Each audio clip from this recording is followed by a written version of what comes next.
ತುಂಬ ಗೌರವ ಆಗುತ್ತೆ. ನಿಮಗೆ ಕಾಣಿಸ್ಬೋದು, ನಾನು ಅವಾಗವಾಗ ಇಲ್ಲೇ ಏನಪ್ಪ ಇವ್ರು ಅವಾಗವಾಗ ಇಲ್ಲೇ ಕಾಣ್ತಾರೆ, ಇವತ್ತು ನಮ್ಮ ಕಣ್ಣೆದಾಗ ಇಟ್ಕೊಂಡು ಕುಂತಾರೆ ಅಂತ ಹೇಳಿ. ನಾ ಈ ಹಾಸ್ಟೆಲ್ ವಿದ್ಯಾರ್ಥಿ ಇಲ್ಲರೂ ಕೂಡ ಒಂದು ಇಲ್ಲಿ ಬಾಂಧವ್ಯ ಆಗಿದೆ, ಹಾಗೂ ನಮ್ಮ ವಿದ್ಯಾರ್ಥಿ ಬಳಗ ಇಲ್ಲಿ ಗೆಳೆಯರ ಬಳಗ ಚೆನ್ನಾಗಿದೆ.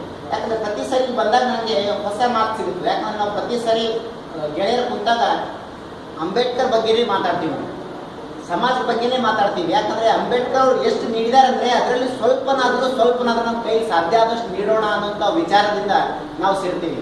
ಅಂಥ ಒಂದು ವಾತಾವರಣ ನಮಗೆ ಬಂದಾಗೆಲ್ಲ ಕಲ್ಪಿಸ್ಕೊಡ್ಲಕ್ಕ ನಮ್ಮ ಗೆಳೆಯ ಪ್ರದೀಪ್ ಅವರು ಇದ್ದಾರೆ. ಅವರಿಗೂ ಕೂಡ ಮತ್ತೊಮ್ಮೆ ಜೈ ಭೀಮ್ ಹೇಳ್ತೀನಿ. ನಿಮಗೆ ನಮ್ಮ ಜೀವನ ಹಾಗೂ ಬಾಬಾ ಸಾಹೇಬರ ಜೀವನದ ಸ್ವಲ್ಪ ವ್ಯತ್ಯಾಸ ಹೇಳ್ತೀನಿ ನಾನು. ಅಂದರೆ ಅವ್ರು ಪಟ್ಟಂಥ ಕಷ್ಟ ಹಾಗೂ ನಾವಿರುವಂಥ ಈಗಿನ ಸುವ್ಯವಸ್ಥಿತ ಜೀವನ. ಮೊದಲಿಗೆ ಬಾಬಾ ಸಾಹೇಬರು ಹುಟ್ಟಿದ ನಂತರ ಅವ್ರು ಚಿಕ್ಕಂದಾಗೆ ಪ್ರಾಬ್ಲಮ್ ಸ್ಟಾರ್ಟ್ ಆದವು. ಬಾಬಾ ಸಾಹೇಬರು ಹುಟ್ಟತಾನೆ ಸಮಸ್ಯೆಗಳನ್ನು ತಗೊಂಡು ಬಂದಾರ. ಅಂದರೆ ಅರ್ಥ, ಬಾಬಾ ಸಾಹೇಬರು ಹುಟ್ಟಲಿಕ್ಕಿಂತ ಮೊದಲು ಐರೋಪ್ಯ ರಾಷ್ಟ್ರಗಳು, ಅಂದರೆ ಯುರೋಪ್ ಖಂಡದ ಅನೇಕ ರಾಷ್ಟ್ರಗಳು ಕೈಗಾರಿಕಾ ಕ್ರಾಂತಿ ಎನ್ನುವಂಥ ಒಂದು ವಿಷಯದಲ್ಲಿ ಪ್ರಗತಿ ಹೊಂದುತ್ತಾ ಹೋಗ್ತಾ ಇದ್ರೆ, ಭಾರತದಲ್ಲಿ ಅದೇ ಜಾತಿ, ಅಂಧಶ್ರದ್ಧೆ, ಮೂಢನಂಬಿಕೆಗಳಲ್ಲಿ ಹೊಲಸಿನಿಂದ ಕೊಳತು ನಾರ್ತಾ ಇತ್ತು. ಅಂತ ದೇಶಗಳು ನಮಗೆ ಮಾದರಿ ಆಗಲಿಲ್ಲ. ಭಾರತದಲ್ಲಿ ಎಂತೆಂಥ ಮಹಾತ್ಮರು ಹುಟ್ಟಿದ್ದಾರೆ, ಅವರೆಲ್ಲರೂ ಬಿಡ್ರಪ್ಪ ಸಮಾನತೆಗಾಗಿ ಬದುಕ್ರಿ ಅಂತೇಳಿ ಎಷ್ಟೊಂದು ಮಾತು ಹೇಳಿದ್ರು. ಆದರೆ ಅವ್ರ ಮಾತು ಯಾರು ಕಿವಿಗೂ ಮುಟ್ಟಲಿಲ್ಲ. ಅಂತ ಮುಟ್ಟದ ಸಂದರ್ಭದಲ್ಲಿ ಬಾಬಾ ಸಾಹೇಬರು ದೃಢವಾಗಿ ನನ್ನಿಂದ ಈ ಸಮಾಜಕ್ಕೆ ಏನಾದರೂ ಆಗ್ಬೇಕಂತೇಳಿ ನಿಶ್ಚಯ ಮಾಡಿ ಅನೇಕ ಕಷ್ಟಗಳು ಪಡ್ತಾ ಬಂದರು. ಅಂಥ ಕಷ್ಟಗಳಲ್ಲಿ ಚಿಕ್ಕಂದಾಗಿ ಅವರಿಗೆ ಸ್ಕೂಲಲ್ಲಿ ಎಲ್ಲರ ಜೊತೆ ಕುಂತು ಪಾಠ ಕೇಳಕ್ಕಾಗಲಿಲ್ಲ. ಅದು ಬಿಡಿ, ಭೂಮಿಯಲ್ಲಿ ಸಿಗುವಂಥ ಪ್ರತಿಯೊಂದು ಸಂಪತ್ತು ನಮ್ಮ ಸಂಪತ್ತು. ಅಂಥ ಸಂಪತ್ತಲ್ಲಿ ಅವರು ಬಾಯಾರಿಕೆ ಆಗಿದೆ ಅಂತೇಳಿ ಕೆರೆಯಲ್ಲಿ ನೀರು ಕುಳ್ಳಕ್ಕೆ ಹೋದಾಗ ಅಲ್ಲಿ ಅವರನ್ನು ಹಿಡಿದು ದಂಡಿಸಲಾಗುತ್ತದೆ. ಇಂಥ ಸಮಸ್ಯೆ ತಂದೆಯ ಜ್ವರದಿಂದ ಬರ್ತಾ ಇದ್ರೆ ಅವ್ರನ್ನ ನೋಡ್ಬೇಕಂತೇಳಿ ಹೋದಾಗ ಎತ್ತಿನ ಗಾಡಿಯನ್ನು ಕೂಡಿಸ್ಕೊಳ್ಳಲ್ಲ ಜಾತಿ ಕೇಳಿದ ತಕ್ಷಣ. ಇಂಥ ಸಂದರ್ಭ ಇದು ಚಿಕ್ಕಂದಿರೋದು. ಎಜುಕೇಶನಲ್ಲಿ ಕೂಡ ಅವ್ರು ಪಟ್ಟಂತ ಸಂದರ್ಭ ಏನಂದ್ರೆ, ಬಾಬಾ ಸಾಹೇಬ್ರ ತಂದೆ ರಾಮ್ಜಿ ಸತ್ಪಾಲ್ ಅವರು ಒಂದು ಕಾರ್ಮಿಕ ಗುಂಪಿನ ಮುಖಂಡರಾಗಿರ್ತಾರೆ. ಆ ಕಾರ್ಮಿಕರು ಕೆಲವು ಸಂಬಂಧಪಟ್ಟ ದಾಖಲೆಗಳನ್ನ ಅವರು ಬೆಳೀತಾ ಇದ್ದಾರೆ ಅನ್ನುವಂಥ ಉದ್ದೇಶಕ್ಕೆ ಅವ್ರ ದಾಖಲೆಗಳನ್ನ ಎಲ್ಲ ಕಬ್ಜಾ ಮಾಡಿ ಏನಂದ್ರೆ ಮಾರಿಬಿಡಲಾಗುತ್ತೆ. ಅಂತ ಮಾರಿದಂಥ ದಾಖಲೆಗಳು ಇಂಗ್ಲೆಂಡ್ನಲ್ಲಿ ಮಾರಲಾಗುತ್ತೆ. ಆವಾಗ ಅವರನ್ನ ಹುದ್ದೆಯಿಂದ ತೆಗೆದಾಕ್ತಾ ಇರುವಂಥ ಸಂದರ್ಭದಲ್ಲಿ ರಾಮ್ಜಿ ಸತ್ಪಾಲ್ ಅವರು ಬಾಬಾ ಸಾಹೇಬರಿಗೆ ಒಂದು ಪತ್ರ ಬರೆದಿರ್ತಾರೆ. ಹಿಂಗೆ ಇಂಗ್ಲೆಂಡಲ್ಲಿ ಎಲ್ಲೋ ಅಂತ ಹೇಳಿದ್ರೆ ಏನಂದ್ರೆ ನಮ್ದು ಎಲ್ಲ ಜನರದು ಡಾಕ್ಯುಮೆಂಟ್ಸ್ ಎಲ್ಲ ಮಾರಿಬಿಟ್ಟಿದ್ದಾರೆ, ಅದನ್ನು ಸಾಧ್ಯ ಆಗ ನೋಡಿ ಅಂತ ಹೇಳಿ ಬಾಬಾ ಸಾಹೇಬರು ತನ್ನ ಶಿಕ್ಷಣದ ಜೊತೆಗೆ ಅದನ್ನು ಹುಡುಕ್ಲಕ್ಕೆ ಪ್ರಾರಂಭ ಮಾಡ್ತಾರೆ. ಬಾಬಾ ಸಾಹೇಬರು ಆ ಟೈಮಲ್ಲಿ $3 ಒಂದು ದಿವಸಕ್ಕೆ ಖರ್ಚು ಮಾಡ್ತಾ ಇದ್ರು ಊಟಕ್ಕೆ ಅಂತ ಹೇಳಿ. ಅಂತ ಸಂದರ್ಭದಲ್ಲಿ ಬಾಬಾ ಸಾಹೇಬರು ಹುಡುಕಿ ಒಂದು ದುಕಾನಲ್ಲಿ ಸಿಕ್ಕಿದಾಗ ಏನಂದ್ರೆ ಅದನ್ನ ಖರೀದಿ ಮಾಡಕ್ಕೆ $6 ಅಂತ ಹೇಳಿರ್ತಾರೆ. $6 ಅಂತ ಹೇಳಿದಾಗ ಬಾಬಾ ಸಾಹೇಬರು ಅದನ್ನು ಖರೀದಿ ಮಾಡ್ಬೇಕಂದ್ರೆ $3 ಅಲ್ಲ, ಪ್ರತಿ ದಿವಸ ಒಂದೇ ಟೈಮ್ ಊಟ ಮಾಡ್ತಾರೆ, 2 ಟೈಮ್, ಒಂದು ನಾಷ್ಟದ ಒಂದು ಊಟದ $2 ಅಂತ ಹೇಳಿ 3 ದಿವಸ ಬರೀ ಒಂದೊಂದು ಟೈಮ್ ಊಟ ಮಾಡಿ $6 ಜಮಾಯಿಸಿ ಅಲ್ಲಿ ಹೋಗ್ಬಿಟ್ಟು ಆ ದಾಖಲೆ ಖರೀದಿ ಮಾಡಿ ಇಂಡಿಯಾಕ್ಕೆ ಕಳಿಸ್ಬಿಡ್ತಾರೆ. ಅಂದ್ರೆ ಶಿಕ್ಷಣದಲ್ಲಿ ಕೂಡ ಅನೇಕ ನಾವಿವತ್ತು ಒಂದು ಊಟ ಸರಿಯಾಗಿಲ್ಲ ಅಂತೇಳಿ ಇದು ಮಾಡೋದು ಅಥವಾ ಏನೋ ಅಂತೇಳಿ ನಾವು ಇಷ್ಟು ವ್ಯವಸ್ಥೆ ಬದುಕಬೇಕಾದ್ರೆ ಬಾಬಾ ಸಾಹೇಬರು ಅಂಥ ದಿನಗಳು ಎಷ್ಟೋ ಗೊತ್ತಿಲ್ಲ.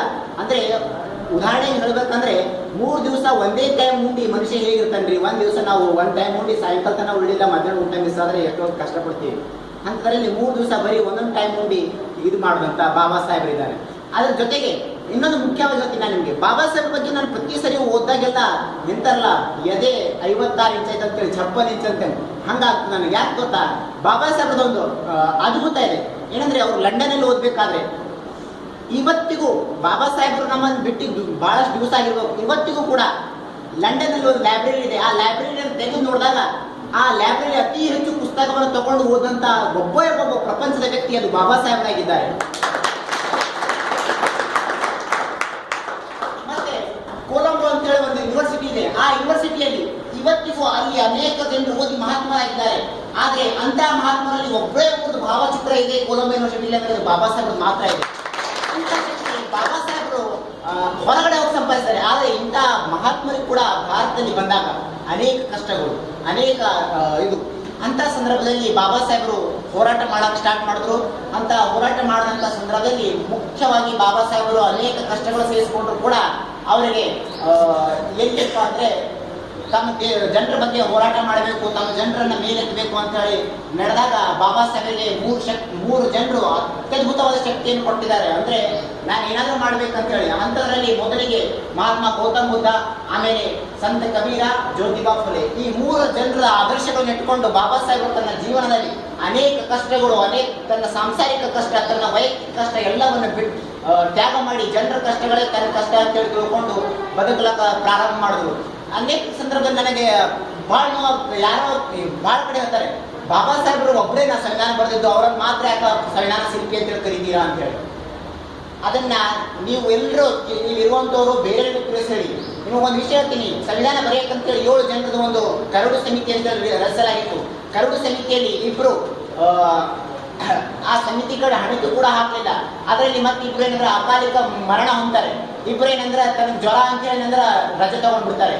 ಉಳಿದವರು ಬಾಬಾ ಸಾಹೇಬ್ ಒಬ್ಬರೇ. ಬಾಬಾ ಸಾಹೇಬ್ಗೂ ಕೂಡ ಅನೇಕ ರೋಗಗಳು ಅಥವಾ ಅವರು ಕೂಡ ಸ್ವಸ್ಥವಾಗಿರಿದ್ರು ಕೂಡ ಬಾಬಾ ಸಾಹೇಬರು ಹಿಂದೆ ಬರ್ಬೋದಿತ್ತು, ತನ್ನ ಕುಟುಂಬ ಜೊತೆ ಸಂಸಾರ ಮಾಡ್ಕೊಂಡು ನೆಮ್ಮದಿಯಿಂದ ಇರ್ಬೋದಿತ್ತು.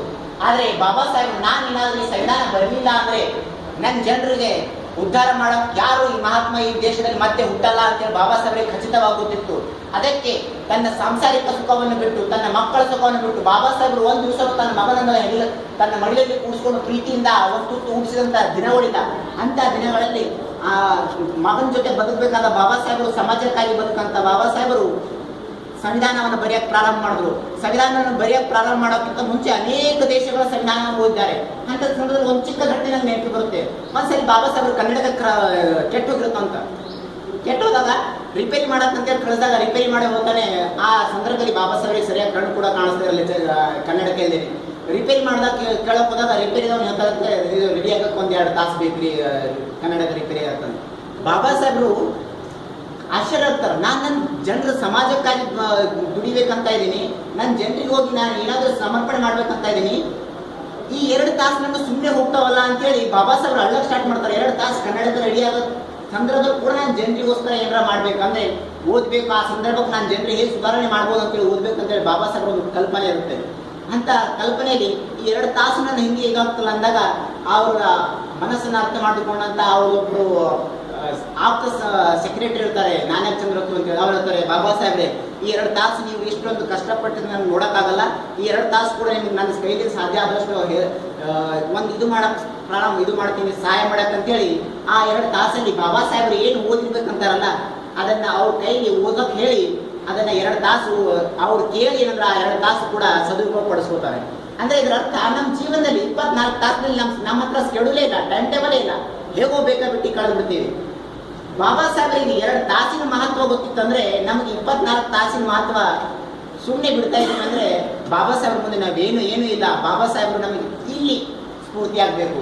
ಬಾಬಾ ಸಾಹೇಬ್ರ ಇನ್ನೊಂದು ಅದ್ಭುತ ಇದೆ, ಏನಂದ್ರೆ ಸಂವಿಧಾನ ಬರೆಯಕ್ಕಂತೇಳಿ ಅವರು ಎಲೆಕ್ಷನ್ ಆಗ್ತಾರಲ್ಲ, ಎಲೆಕ್ಷನ್ ಆದಾಗ ಬಂಗಾಳದಲ್ಲಿ ಒಂದು ಪ್ರಾಂತ್ಯದಿಂದ ಗೆದ್ದಿರ್ತಾರೆ. ಗೆದ್ದಾಗ ಬಾಬಾ ಸಾಹೇಬ್ರೇನೋ ಗೆದ್ಬಿಟ್ರಿ, ಈಗ ಸಂವಿಧಾನ ಅವ್ರಿಗೆ ಬೇಕಾದಂಗೆ ಬರ್ತಾರೆ, ನಮ್ದು ಏನು ನಡೆಯಿಲ್ಲ ಅಂತ ಏನು ಮಾಡ್ಬಿಡ್ತಾರೆ ಅಂದ್ರೆ ಆ ಪ್ರದೇಶವನ್ನ ಇಂಡಿಯಾ ಪಾಕಿಸ್ತಾನ ಡಿವೈಡ್ ಆಗೋದ್ನಲ್ಲಿ ಆವಾಗಿನ ಅದು ಪೂರ್ವ ಪಾಕಿಸ್ತಾನ ಅಂತ ಕರೀತಾ ಇದ್ರು ಬಾಂಗ್ಲಾದೇಶಕ್ಕೆ, ಅದನ್ನ ಪಾಕಿಸ್ತಾನದಲ್ಲಿ ಸೇರಿಸ್ಬಿಡ್ತಾರೆ. ಅಂದಮೇಲೆ ಈಗ ಭಾರತ ಪ್ರದೇಶ ಪಾಕಿಸ್ತಾನದಲ್ಲಿ ಹೋದಾಗ ಬಾಬಾ ಸಾಹೇಬರು ಪಾಕಿಸ್ತಾನದವರು ಆದರು.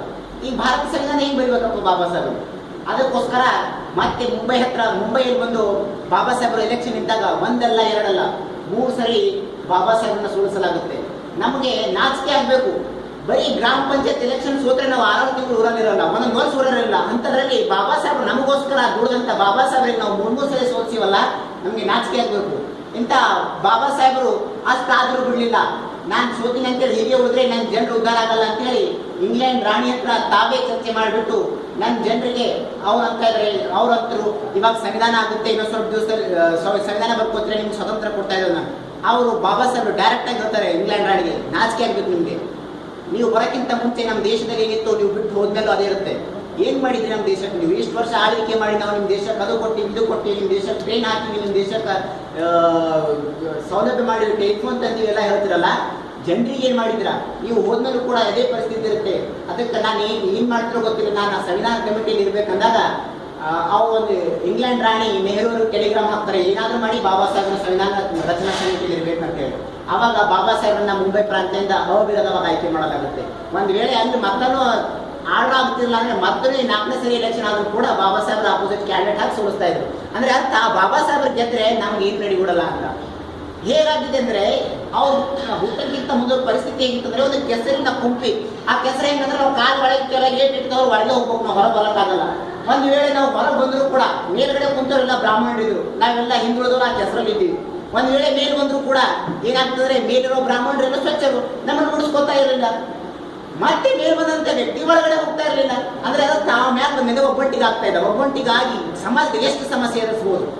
ಪ್ರತಿ ಒಂದು ಹಂತದಲ್ಲಿ ಬಾಬಾ ಸಾಹೇಬರು ಸಮಸ್ಯೆನ ಎದುರಿಸಿದ್ದಾರೆ, ಪ್ರತಿ ಒಂದು ಹಂತದಲ್ಲಿ. ಅದಕ್ಕೆ ಉದಾಹರಣೆ ಏನಂದ್ರೆ ಬಾಬಾ ಸಾಹೇಬರು 3 ರೌಂಡ್ ಟೇಬಲ್ ಕಾನ್ಫರೆನ್ಸ್ ಅನ್ನು ತಪ್ಪದೆ ಅಟೆಂಡ್ ಮಾಡಿದ್ದಾರೆ.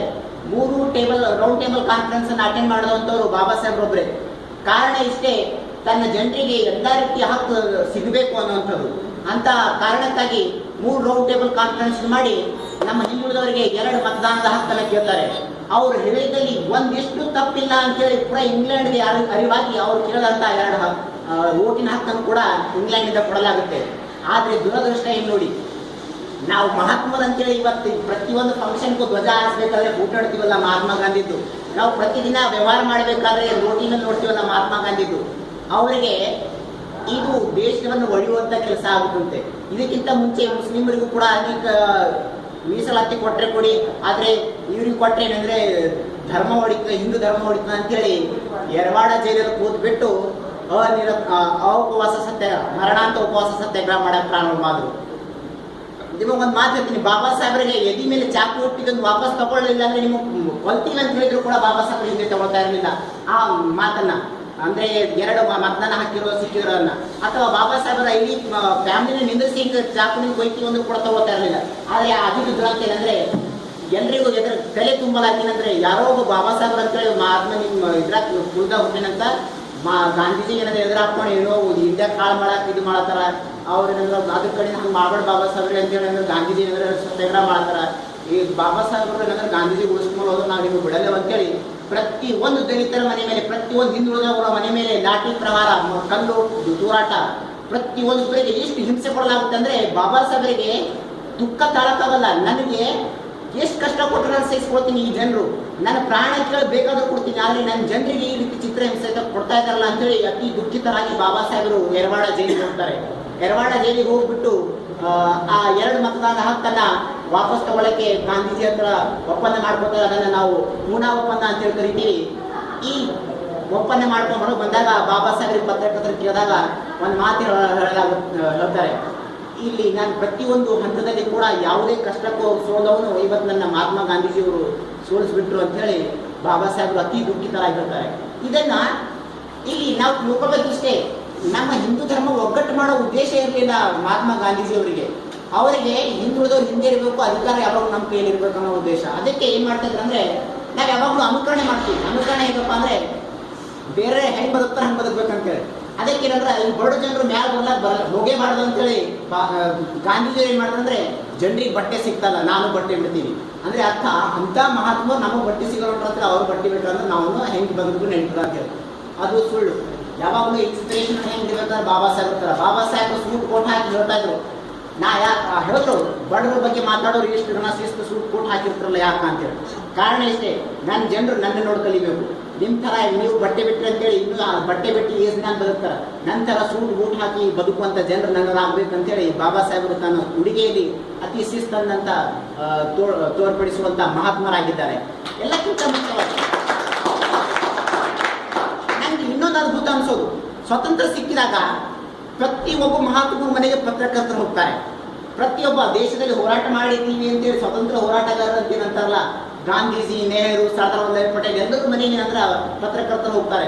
ಹೋದಾಗ ಏನಂದ್ರೆ ಮನೇಲಿ ಎಲ್ಲರೂ ಮಲಗಿರ್ತಾರೆ. ಎಬ್ಬಿಸ್ಬೇಕಂದಾಗ ಅವ್ರು ಪ್ರಿಯ ಹೇಳ್ತಾರೆ, ಸಾಬರ್ ಮಲ್ಕೊಂಡಿದ್ರೆ ಮುಂಜಾನೆ ಬರ್ರಿ, ಸಾಬರ್ ಮಲ್ಕೊಂಡಿದ್ರೆ ಮುಂಜಾನೆ ಬರ್ರಿ.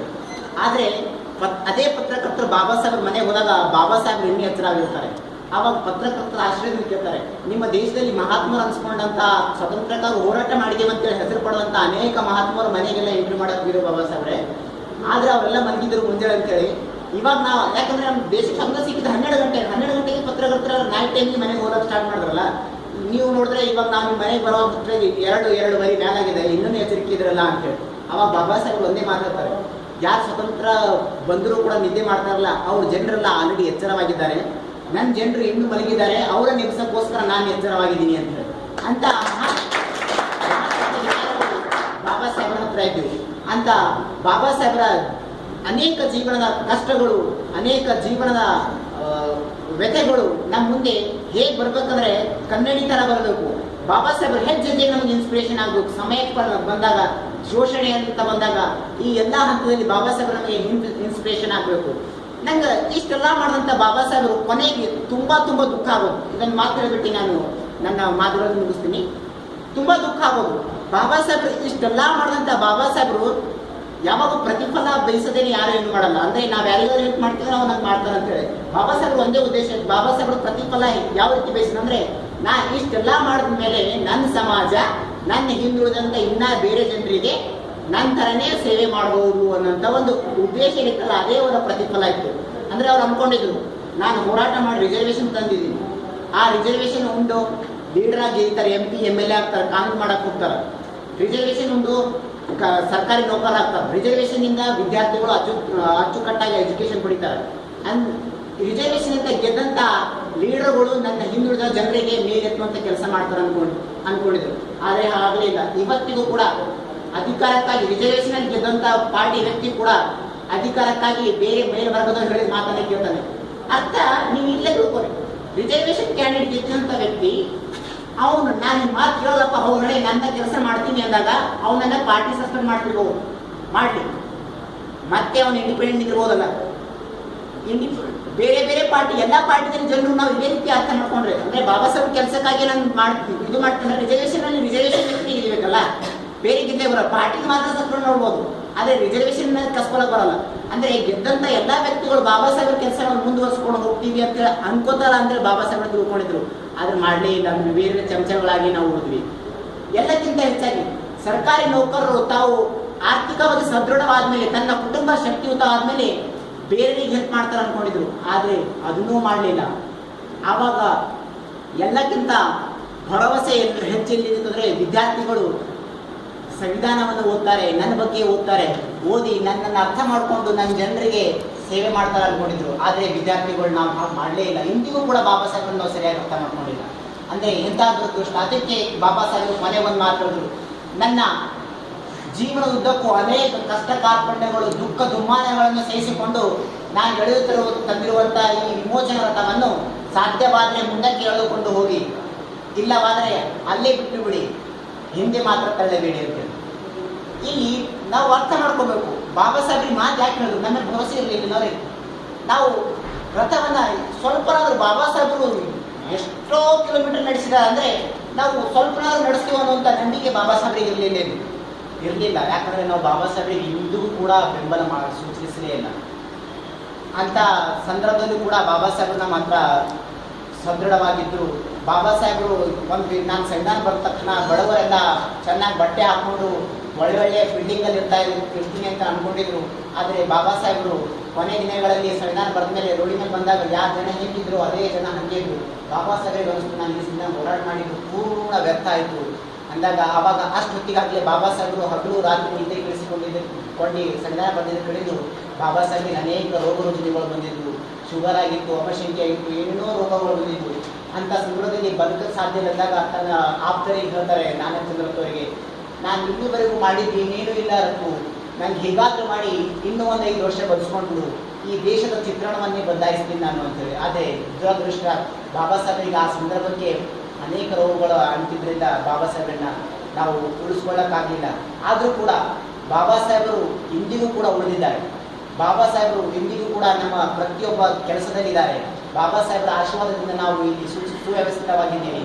ಬಾಬಾ ಸಾಹೇಬರ ಕೃಪೆ ನಮ್ಮ ಮೇಲೆ ಯಾವಾಗಲೂ ಇರುತ್ತೆ. ಬಾಬಾ ಸಾಹೇಬರ ಆದರ್ಶಗಳನ್ನು ತಿಳ್ಕೊಳ್ಳಿ. ಬಾಬಾ ಸಾಹೇಬರನ್ನ ಪರ್ಫೆಕ್ಟ್ ಆಗಿ ತಿಳ್ಕೊಳ್ಬೇಕಂದ್ರೆ ಬಾಬಾ ಸಾಹೇಬರು ಬರೆದಂಥ ಸಂವಿಧಾನ ಓದಿ ಸಾಕು, ಮತ್ತೇನಿಲ್ಲ. ಇದನ್ನ ಸಂವಿಧಾನ, ಬಾಬಾ ಸಾಹೇಬರು ಕೊಟ್ಟ ಸಂವಿಧಾನ ಹೆಜ್ಜೆಗೂ ನಮಗೆ ಶ್ರೀರಕ್ಷೆ ಆಗಿದೆ ಅಂತ ಹೇಳ್ತಾ ನಾನು 2 ಮಾತನ್ನು ಮುಗಿಸ್ತೀನಿ. ಇಲ್ಲಿ ಕರೆದು ಮಾತಾಡೋಕ್ಕೆ ಅವಕಾಶ ಕೊಟ್ಟಂತ ಎಲ್ಲರಿಗೂ ಮತ್ತೊಮ್ಮೆ ಜೈ ಹಿಂದ್ ಅರ್ಪಿಸ್ತೀನಿ. ಜೈ